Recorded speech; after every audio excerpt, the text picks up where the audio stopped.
ያደረጋችሁ ሕፃናትም ጭምር እስከ ሞት ድረስ በወደደንና ባፈቀረን በአንድያ ልጁ በልዑል እግዚአብሔር ፍጹም ሰላምታ ሰላም እላችኋለሁ። እንደምን አደራችሁ? እንደምን ደረሳችሁ? አሜን። እግዚአብሔር ይመስገን ብለን እንድናመሰግን አንደበትን የሰጠን በኃጢአት በጨረስነው ዕድሜያችን ላይ ይህችን ዕድሜ ቀጥሎ በተቀደሰው ተራራ ተሰብስበን የተቀደሰ ስሙን እንድንጠራ በመልካም ፈቃዱ እየሰበሰበን ልዑለ ባሕርይ የድንግል ማርያም ልጅ ኢየሱስ ክርስቶስ ስሙ የተመሰገነ ይሁንልን። አትለይምና እናቱ እናታችን ንጽሐን ቅድስተ ቅዱሳን ሱላማጢስ ሀገረ ገነት ድንግል ማርያም የመመኪያችን ዘውድ መብርሃን ልጇ በሰጣት ክብርና ጸጋ መጠን ምስጋና ይድረሳል። ጻድቃን ሰማዕታት እንደየክብራቸው መጠን ምስጋና ይድረሳቸው።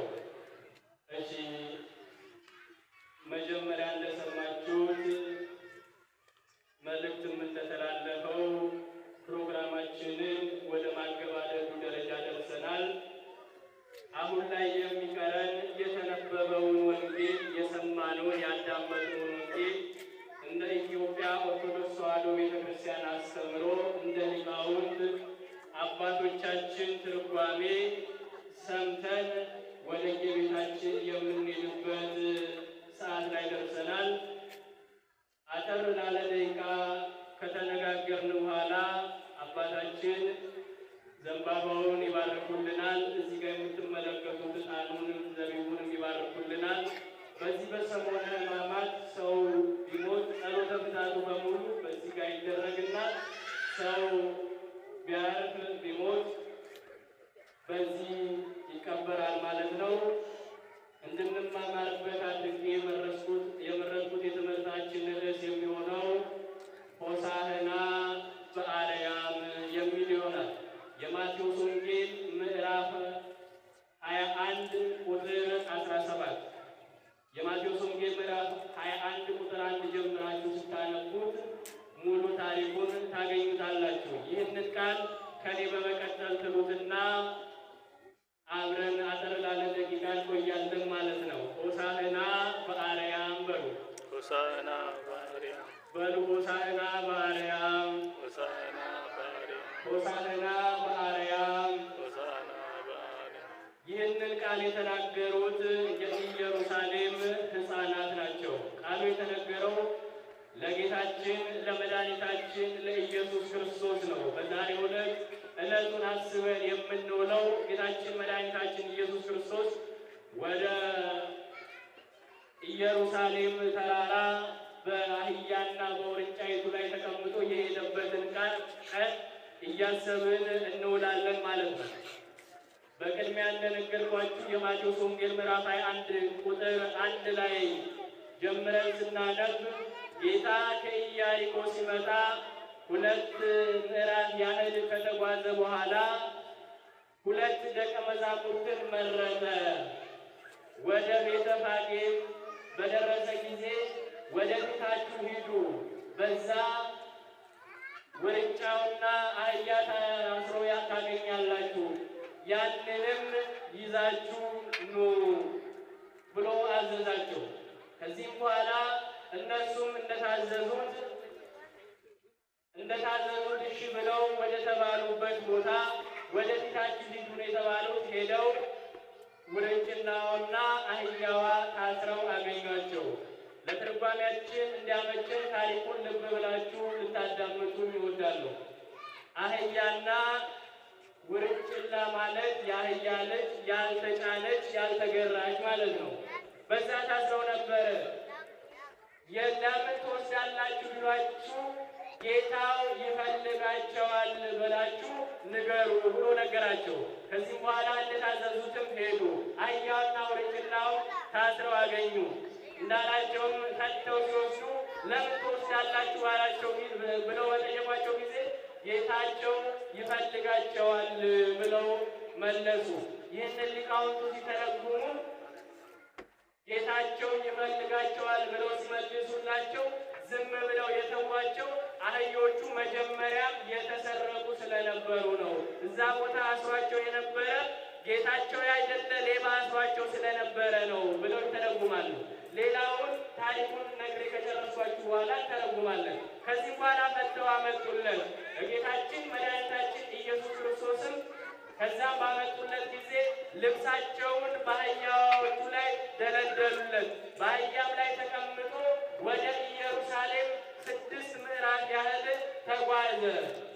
ከዚህም በኋላ ሰዎችም የዘንባባ ዝንጣፊ፣ የቴምር ቅጠል፣ የወይራ ቅጠል እየቀነጠፉ በመንገድ ላይ ያነጥፉለን ነበረ። ሐዋርያቱ ለጌታችን መድኃኒታችን ኢየሱስ ክርስቶስ በአህያዋ ላይ አነጠፉ።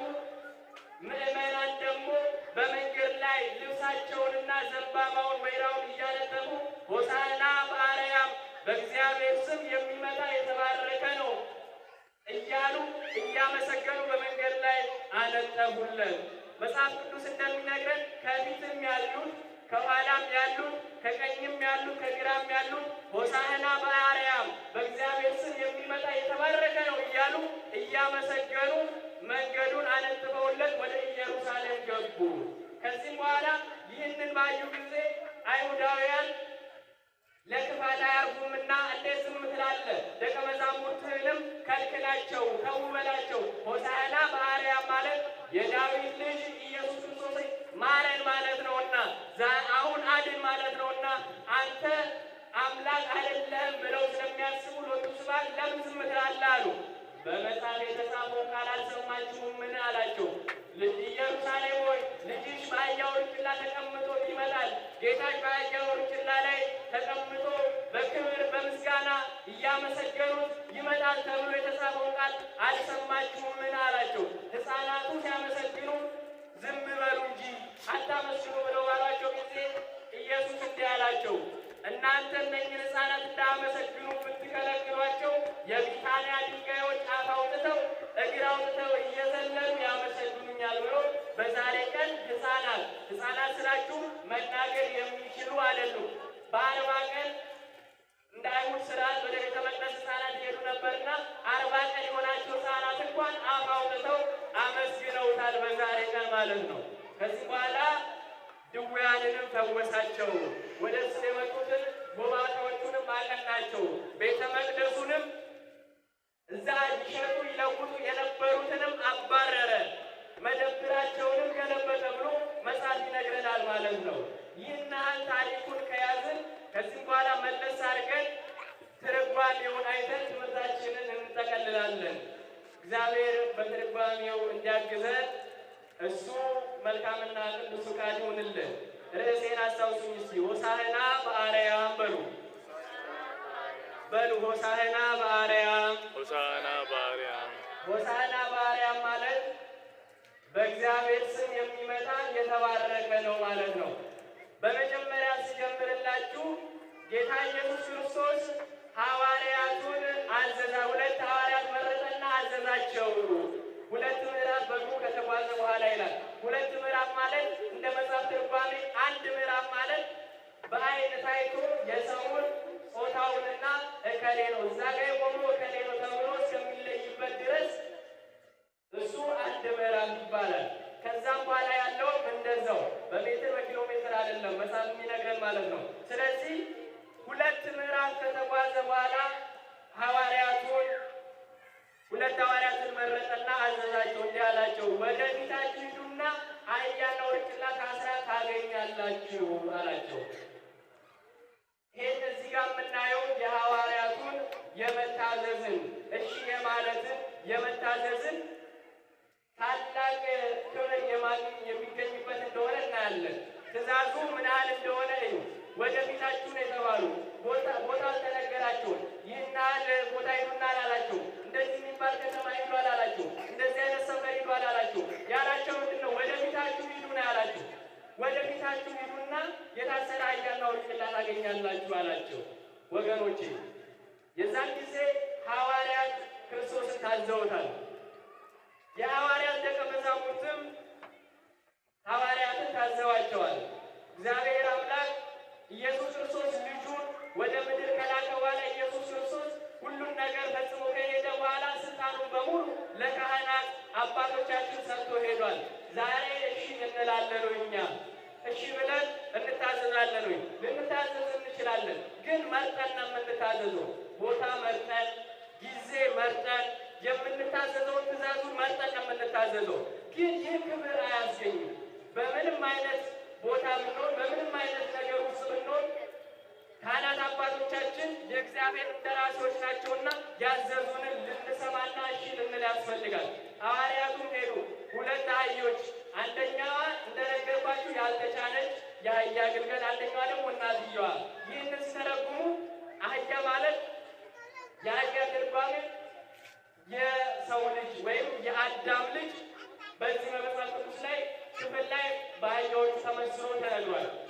የአዳም ልጅ የተጫነችዋ ማለት ስርዓት የለመዱ ትእዛዝ የለመዱ እነሱን አምጡልኝ። ሲቀጥል ምን አለ? ውርንጭላዋንም አምጡልኝ። ትእዛዝ ያለመዱትን የማይታዘዙትን መጫን ያለመዱትን ትእዛዝ የማያውቁትን የማይጾሙትን የማይጸልዩትን ቢሆን አምጡልኝ። እኔ የመጣሁት ለጻድቃን ሳይሆን ለኃጥአን ነውና እነኛም ቢሚሉትን የሚናገሩትን የሚያዟቸው ካህናትን የሚሳደቡትን እነሱንም ቢሆን ወደ እኔ አምጡልኝ። እናንተ ባትፈልጓቸው እኔ ፈልጋቸዋለሁ ሲል አህያውና ውርንጭላውን አመጡልን። እንዴት ተቀመጠ ስንል አንድ እንደዚህ ብሎ ይተረጉማሉ። እግዚአብሔር በጥበቡ ግልገሊቱንና እናትየዋን እኩል እንድትሆን አድርጎ ተቀምጦባቸዋል። ሲቀጥል ውርንጭላዋ እንዳትዘል አድርጎ እንደለመደች ሆና እንዲቀመጥባት ሆኗል። ይህ ማለት ምን ማለት ነው? የእግዚአብሔር ቃል በእኛ ላይ ካለ የእግዚአብሔርን ትእዛዝ እስከተቀበልን ድረስ በምንም አይነት ነገር ውስጥ ቢሆን በሕይወታችን ዘመን ሁሉ የተደላደለና የተሻለ ሕይወትን እንደምንኖር ምንድን ነው? ከዛም በኋላ ምን አለው? ሐዋርያት መጥተው አህዮቹ ላይ አነጠፉለት፣ ልብሳቸውን ጎዘጎዙለት። ልብስ ምን ይላል? እርቃንን ይሸፍናል፣ ልብስ ያስውባል። ስለዚህ ልክ እንደዛው ጌታችን መድኃኒታችን ኢየሱስ ክርስቶስ ጸጋን ከሰጠን በኋላ እግዚአብሔር አምላካችን ልብሳችን ነው።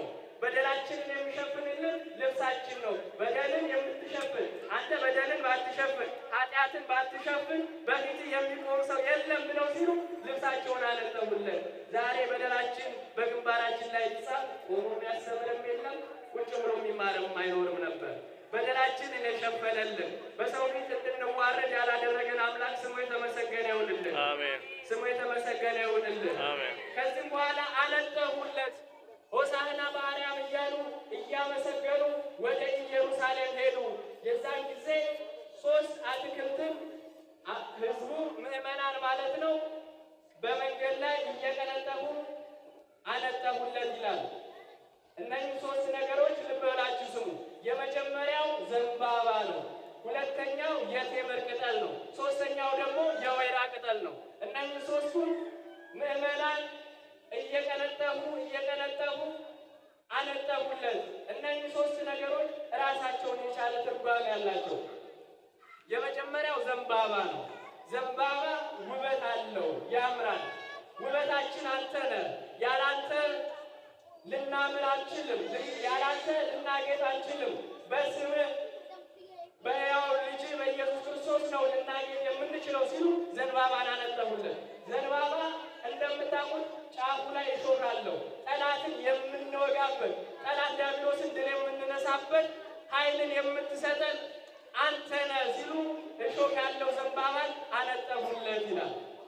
ሌላው ዘንባባ ግንዱን በእሳት ብንለኩሰው እሳት ከአናቱ ለብልቦ ይተዋዋል እንጂ ውስጥ ድረስ በልቶ እንደ ሌላው ዛፍ አቃጥሎት ወይም ከሰል ወይም አመድ ሊሆን አይችልም። ይህ ማለት ምን ማለት ነው? ያንተ ጌትነት፣ ያንተ አምላክነት፣ ያንተ ፈጣሪነት በሰው ልቦና በሰው ሕሊና ታስቦ ተመርምሮ ሊደረስበት አይቻልም ሲሉ ዘንባባን አነጠፉለት ይላል።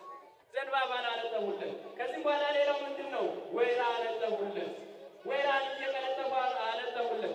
ወይራ ምናልባት እኛ የምናውቀው ወይራ ላያፈራ ይችላል። የኢየሩሳሌም ወይራ ያፈራል። ፍሬውም ተጨምቆ ዘይት ይሆናል። የወይራ ዘይት ሲባል ታውቃላችሁ አይደለም? የወይራ ዘይት ምን ይሆናል?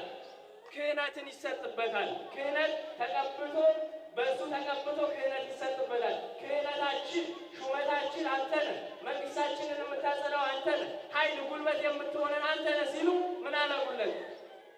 ወይራን አነጠፉለት። ወይራን አነጠፉለት። ሌላ የወይራ ዘይት ምን ይሆናል? መብራት ይሆናል። መብራት ይሆናል። መብራታችን አንተ ነህ። እኔ የሕይወት ብርሃን ነኝ ብለህ የተናገርክ አንተ ነህና ያለ አንተ ሕይወታችን ጨለማ ነውና በዚህ ምድር ላይ አንተ ካላበራህልን፣ አንተ ከፊት ካልቀደምክልን፣ አንተ ብርሃን ካልሆንክልን ልናሸንፍ አንችልምና ጠላት ዲያብሎስን ድል ልንነሳ አንችልም ሲሉ ምን አነጠፉልን? የወይራ ዝንጣፊ አነጠፉልን። ሌላ ምንድን ነው? የቴምር ቅጠል እየቀነጠፉ አነጠፉለት። የቴምር ቅጠል የቴምር ዛፍ ምናልባት የምታውቁት ትኖሩ ትችላላችሁ። በጣም ትልቅ ነው። ልክ እንደ ዝግባ ማለት ነው። እንደ ዝግባ በጣም ትልቅ ነው። አንተ በምድር ብትወድ እኛን ብትመስል የአዳምን የቆሸሸውን ሥጋ ብትለብስ እንኳን አንተ የሁሉ የበላይ ነህ፣ ሁሉን የፈጠርክ ነህ፣ ሁሉን ካህሊ ነህ፣ ሁሉን የምትችል ነህ ሲሉ የቴምር ቅጠልን አነጠፉለት። ሌላው ቴምር ውስጡን ስንከፍተው ያለው አንድ ፍሬ ነው። እንደውም በዚህ ሰሞን በደንብ አይታችሁታል አይደል? ለትምህርት ይመቸኛል ብዬ አስባለሁ። አይታችሁታል አይደል? ውስጡ ያለው አንድ ፍሬ ነው ቴምር ያለው። አንተ የሕያው የእግዚአብሔር የባህሪ አንድያ ልጁ ነህ፣ ተቀዳሚ ተከታይ የሌለ ሕያው አንተ ብቻ ነህ ብለው ይህንን ምስጢር ሲያመሰጥሩ ዘንባባን አነጠፉለት። ይቅርታ፣ ቴምርን አነጠፉለት። የቴምር ሌላው ብዙ አትክልትን ብናይ ምናልባት ውስጡ 3 ከዛም በላይ ፍሬ ያለው አለ። ቴምር ግን ውስጡ አንድ ነው ያለው። ለዚህ ይህንን አነጠፉለት። ከዚህም በኋላ ምን አሉ? ሆሳዕና በአርያም፣ በእግዚአብሔር ስም የሚመጣ የተባረከ ነው እያሉ አመሰገኑት። ከዚህ በኋላ አይሁዳውያን ምን አሉ? ለምንድን ነው ደቀ መዛሙርትህን ዝም በሉ በላቸው፣ ሕፃናቱን ተው በላቸው፣ ለምንድን ነው ሆሳዕና በአርያም ሲባል ዝም የምትለው አሉ። ይህንን ትርጓሜው እነሱ በደንብ አድርገው ስለሚያውቁ ነው። ሆሳዕና ማለት የዳዊት ልጅ እግዚአብሔር ሆይ ማረን፣ ሆሳዕና ማለት እግዚአብሔር ሆይ አሁን አድን፣ እባክህ አሁን ፍረድ ማለት ነው። ካዲያ አንተ የእግዚአብሔር ልጅ አይደለም ብለው ስለሚያምኑ ተው በላቸው አላቸው። እነሱ ምን አሉ? እሱ ምን አላቸው? ካዲያ ተዋቸው። በምሳሌ የተጻፈው ቃል አላሰባችሁም ወይ? አልሰማችሁም ወይ? አታስታውሱም ወይ? ያ የተነገረው ለእኔ ነው። እኔ የሕያው እግዚአብሔር አንድያ ልጁ ነኝ። ለይሄ ምስጋና የሚገባው ለእኔ ነው ሲል ተዋቸው። እነሱን ዝም ብታስብሏቸው የቢታንያ ድንጋዮች አፍ አውጥተው ያመሰግኑኛል ብሎ አላቸው። ከዚህም በኋላ ወደ ቤተ መቅደስ ገብቶ ሻጭ የለዋጮችን መደብር ገለበጠ። ከዚህ በላይ አንሄድም፣ እስከዚህ ድረስ ነው የዕለቱ የምናስበው ይሄ ነውና፣ ስለዚህ ቅድም እንደነገርኳችሁ የማጠቃለያ ትምህርት የሚሆነው ምንድን ነው? ሐዋርያቱ ሄደው አህያውና ውርንጭላውን ሲፈቷቸው አህያዋ እናትየዋ ያለመደችውን ውርንጭላዋ አላስቸገረችም። እምቢ አትፍቱኝ ብላ አልተራገጠችም። ዛሬ ነግሬያቸዋለሁ። በአህያ የተመሰሉ የአዳም ልጆች ነን። እኛ ዛሬ እሺ ብለን ልንፈታ ነው የመጣ ነው ወይስ እምቢ ልንል ነው?